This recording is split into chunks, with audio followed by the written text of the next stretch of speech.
Hello students, कैसे हैं आप सब।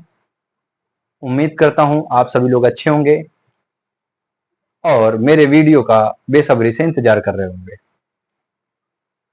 1773 के एक्ट के बाद में संशोधनात्मक एक्ट का लाना बहुत ही आवश्यक हो गया था, क्योंकि 1773 के एक्ट में कुछ कमियां व्याप्त थीं। उन कमियों को सुधार के लिए संशोधनात्मक अधिनियम लाया गया, जो कि 1781 में लाया गया।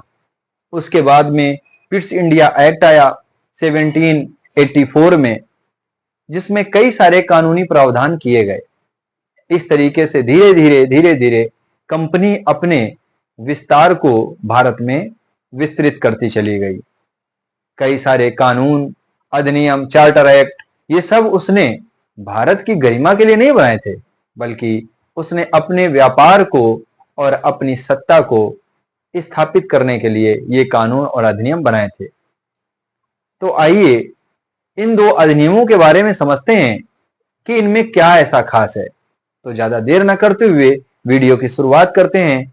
मैं हूं दीपेंद्र, आपका स्वागत करता हूं अपने चैनल जीएस विद दीपेंद्र में। संशोधनात्मक अधिनियम, एक्ट ऑफ सेटलमेंट भी कहा जाता है, एक्ट ऑफ सेटलमेंट 1781। यह जो एक्ट था, रेगुलेटिंग एक्ट की त्रुटियों को समाप्त करने के लिए लाया गया था। इसके अनुसार कंपनी के पदाधिकारियों द्वारा अपने शासकीय रूप में किए गए कार्यों को उच्चतम न्यायालय के अधिकार क्षेत्र से बाहर रखा गया। शासकीय रूप में किए गए कार्यों को उच्चतम न्यायालय के अधिकार क्षेत्र से इसको बाहर रखा गया। इसके अलावा उच्चतम न्यायालय का अधिकार क्षेत्र स्पष्ट किया गया, यानी कि ऐसे कुछ सरकारी मामलों में, राजनीतिक मामलों में उच्चतम न्यायालय की एक सीमा बना दी गई थी। उस सीमा के बाहर में उसको हस्तक्षेप करने का कोई अधिकार नहीं दिया गया था। इसलिए यहाँ पर ये बात तो समझ में आ जाती है कि उच्चतम न्यायालय के जो अधिकार क्षेत्र थे, वो उनको कुछ ऐसे राजनीतिक प्रशासनीय व्यवस्थाओं से दूर रखा गया। इसके बाद में पता चलता है कि कलकत्ता के सभी निवासियों को इसके अंतर्गत लाया गया था तथा प्रतिवादी का निजी कानून लागू किए जाने की बात की गई थी। तो इस कानून से आपको ये समझ में आ जाता है कि 1781 में ये आपका जो एक्ट ऑफ सेटलमेंट के नाम से जाना जाता है, ये महत्वपूर्ण किस लिए लाया गया, आपको समझ में आ गया होगा। ये इसलिए लाया गया क्योंकि आपका रेगुलेटिंग एक्ट 1773 में कुछ त्रुटियां थी, कुछ एरर्स थे, जिसकी वजह से इस एक्ट ऑफ सेटलमेंट को लाना जरूरी हो गया था। और ये जो त्रुटियां व्याप्त थी, उनको कम करने की कोशिश की गई और कम भी किया जा सका।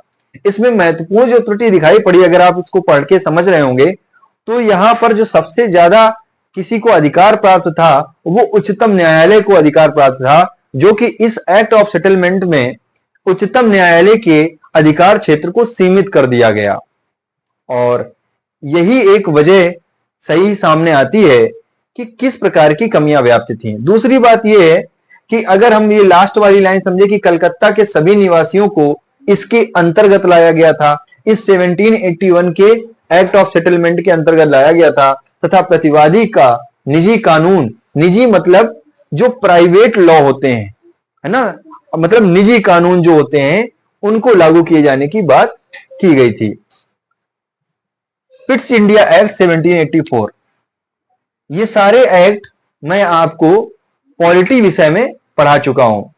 इनमें आपको विस्तृत जानकारी आपको पॉलिटी में मिल जाएगी। और दूसरी वजह यह समझ में आएगी कि क्यों इसको लाया गया। ऐतिहासिक बातें चल रही हैं, तो इतिहास के बारे में ही बातें होंगी। तो अगर विस्तृत तरीके से इसमें समझना है कि 1784 के पिट्स इंडिया एक्ट में क्या क्या प्रावधान किए गए, तो आप पॉलिटी वाले सेक्शन में जाकर के आप प्लेलिस्ट को क्लिक करिएगा। प्लेलिस्ट में पॉलिटी वाले सब्जेक्ट पे जाकर के वहां से वीडियो को प्राप्त कर सकते हैं। आपको नंबर वाइज वीडियोस प्राप्त हो जाएंगे। तो आइए चलते हैं पिट्स इंडिया एक्ट, ये लाया क्यों गया। इस एक्ट को ब्रिटिश प्रधानमंत्री यंगर पिट के द्वारा प्रस्तुत किया गया था। सबसे जरूरी बात है, आप नोट कर सकते हैं कि ये जो बिल है, ये जो एक्ट है, ये ब्रिटिश प्रधानमंत्री यंगर पिट के द्वारा लाया गया था। और इस एक्ट का उद्देश्य क्या था ये समझ लो। तो इस एक्ट का जो उद्देश्य था वो कंपनी पर ब्रिटिश क्राउन यानी ब्रिटिश महाराजा या महारानी का नियंत्रण बढ़ाना था। यानी कंपनी पर ज्यादा से ज्यादा ब्रिटिश गवर्नमेंट का हस्तक्षेप हो। ब्रिटिश ईस्ट इंडिया कंपनी की जो शक्तियां थी वो धीरे धीरे कम करना चाह रही थी ब्रिटिश गवर्नमेंट। उसी के उपलक्ष्य में 1784 में एक पिट्स इंडिया एक्ट आया। अतः इस उद्देश्य की पूर्ति हेतु इंग्लैंड में एक विभाग बोर्ड ऑफ कंट्रोल की स्थापना की गई, जिसमें सदस्यों की जो संख्या थी वो 6 से घटाकर 4 कर दी गई।